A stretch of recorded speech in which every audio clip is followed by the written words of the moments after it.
Like, I'm back, bitches. No. I was definitely like, I'm back.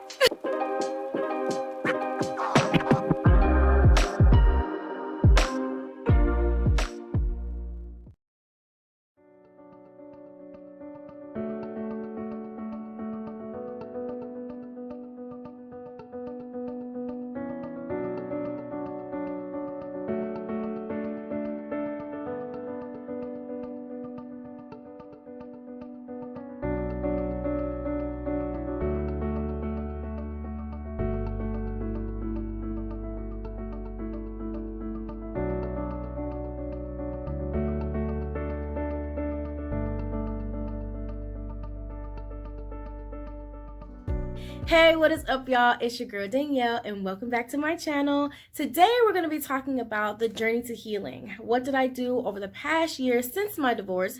What have I done? Where have I been? How have I kind of like gotten back to myself and reinvented myself? So that's what we're going to talk about today. If this is your first time back, or if you are returning, just go ahead and subscribe. You know you want to. All right, y'all, let's get into this tea. The tea is hot because the tea is me, boo. So let's get into it. All right, so first of all, if you have not watched my The Truth About My Marriage video, just go ahead and do that now. I'll wait. Did you watch it? All right, cool. So now you know exactly where I'm coming from. This year has been a journey, a journey to say the least. I was alone. I was all of a sudden a single mother. I was getting out of the military, so like my life was changing rapidly. I don't think anything really sunk in. I think it took me about a month or so to really grasp the fact that, you know, my marriage was over. And I remember one day I just got on my knees and I was like, God, I don't know how I'm going to do this. I was losing my job, my only source of income, and I was worried that I was going to lose my house. I think my biggest fear for a long time was not being able to provide for myself. And me leaving the military was already a done deal. It was just a matter of when. For the first couple of months, I could really only focus on what was right in front of me. And I was just dealing with my daughter, figuring out what life would look like, you know, without him, without her father here, and just kind of going with the flow. The first couple of months, I was on autopilot, complete and utter autopilot. I can't even remember like what I even was doing at that time, because I was literally just floating. I was just going with life. And the only thing that was controlling me was the fact that the sun came up at a certain time and it went down at a certain time. My daughter needed to be picked up at a certain time. She needed to be dropped off at a certain time. Those were the only things that kept me like on track. So at first, you know, my house is completely empty. It's completely empty because we got rid of all of our furniture. And so I just started focusing on the home. So I was like painting walls. And I mean, I was painting like a mad woman. Like, I was painting like a mad woman. I was just painting all of these different walls, rearranging furniture because I needed something new in my space. So I was buying paint. I was painting my daughter's room, painting my room. I tried to paint my downstairs living room. And it got to a point where that was really all I could focus on, because I wasn't ready to face the reality of the fact that my divorce was going through. It was happening. And not only that, but I had all of these other like traumas and stuff like that I never actually got the privilege to actually like heal from. And I just wasn't ready. I wasn't ready to look at it. I tried to date again. It didn't work. It just didn't work. It was not what I needed to be doing at the time. Eventually I get out of the military. I start school. Somewhere along the lines, I fell into a real bad depression. I fell into a really bad depression. At first when school started, I was all over it. I was all over my schoolwork and whatnot. I was attentive in class. I mean, we were going via Zoom anyways. I just remember one day I just didn't want to wake up anymore. And it wasn't necessarily that I didn't want to wake up anymore. It was more so along like it was just this extreme sense of loneliness and sadness.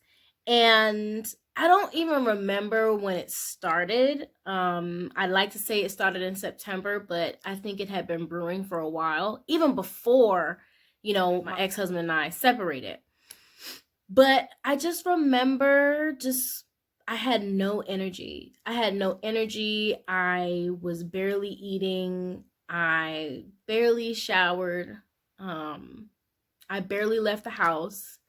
I was very much depressed. I was very depressed. And somewhere along the lines, I realized how lonely I was and how alone I felt. And I would think thoughts like, if I were to die tomorrow, who would actually care?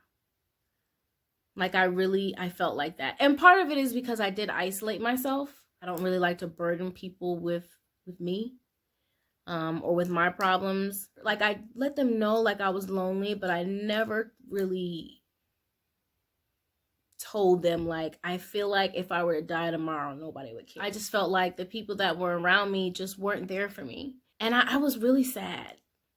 I was so sad. I was very angry. I remember I would go and drop my daughter off at school and come home and just go right back to sleep. And I'd sleep the entire time that she was gone. Even when I had class, I would turn the lecture on and just lay down and go to sleep. That was a hard time, y'all. That was a really hard time. September comes around, and one of my friends had been seeing somebody for therapy, and she had recommended me to her a couple of times, but I wasn't ready at the time. I knew that something was wrong. I was too preoccupied with death. I was yelling at my daughter more. I wasn't showering. Like, I knew I was depressed. I knew that I had a choice to make. And I think that I was at a crossroads that a lot of us find ourselves at, where it's like, okay, I can take the road to healing now, do the hard work, and heal, or I can sit here and wallow in my grief, ignore everything the way that I have been for the last couple of years, and stay the same. And I knew that if I did not choose therapy or healing, I probably would have ended up killing myself. And I say that in all honesty. I say that in all honesty because that's where I was at. Like, nobody really even understands how bad it got. So I had a choice. I had a choice to heal, or I had a choice to wallow until I wanted to die. And I chose healing. And in that moment, I just kind of like opened myself up. I said, all right, God, I don't know what this is going to look like, but I know that I need to be better. I need to be better for my baby. I keep talking about building legacy for her. I can't build a legacy for her like this. Booked an appointment online, spoke to her. She's amazing, amazing, amazing, amazing. And we embarked on this journey together. I think our first appointment was September or November timeframe, and I look completely different now from our very first appointment. And it's not even just because I've done, got LASIK and done my makeup. No, like, when I tell you that I was a broken mess, I was a broken, bruised woman who was literally beaten by her past, her previous mistakes, her decisions, and it's like I was thrown at the feet of the Father. I was thrown at the feet of the Father because she has been a godsend to me. Our first couple of appointments, I'm boo-hooing my eyes out. Boo-hooing my eyes out.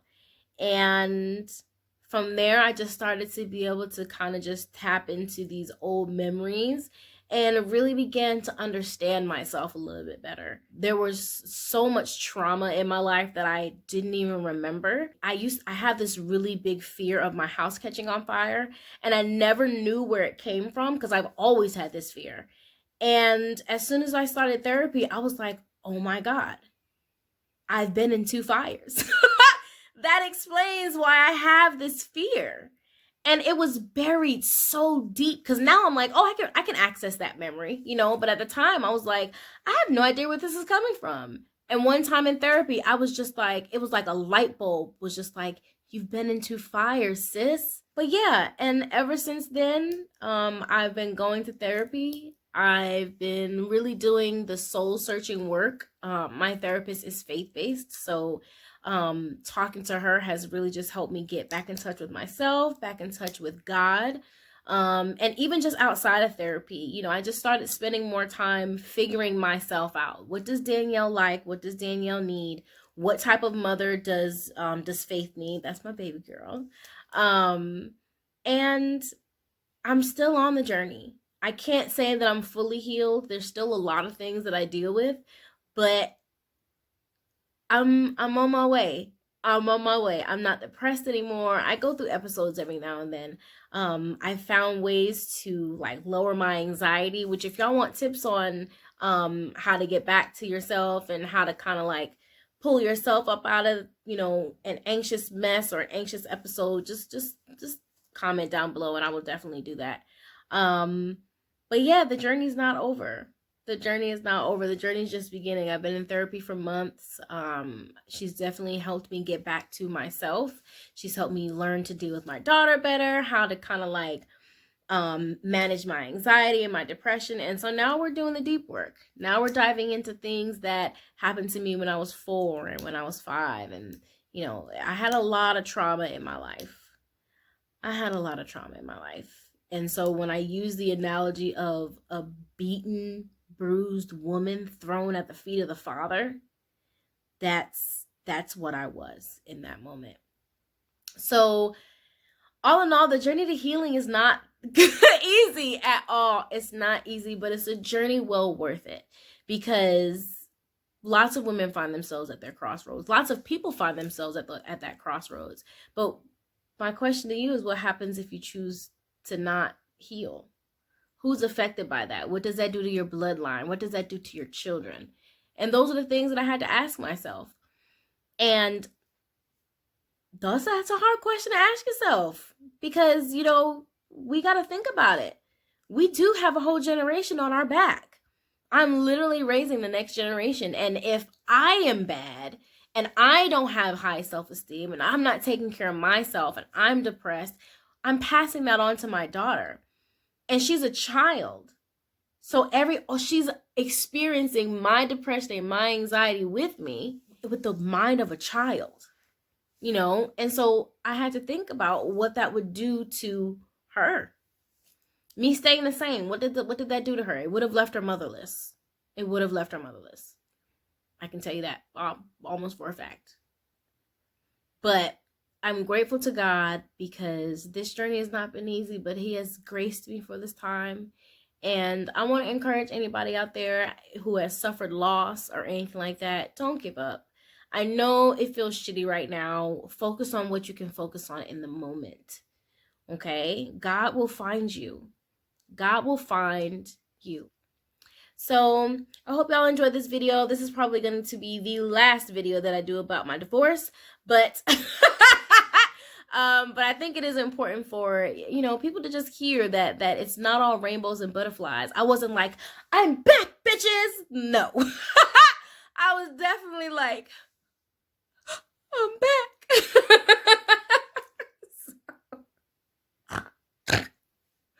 Oh, goodness. So if you enjoyed this video, go ahead and comment, and make sure that you subscribe. You know you want to. I love y'all. Choose healing, choose to love, choose you, boo. Okay?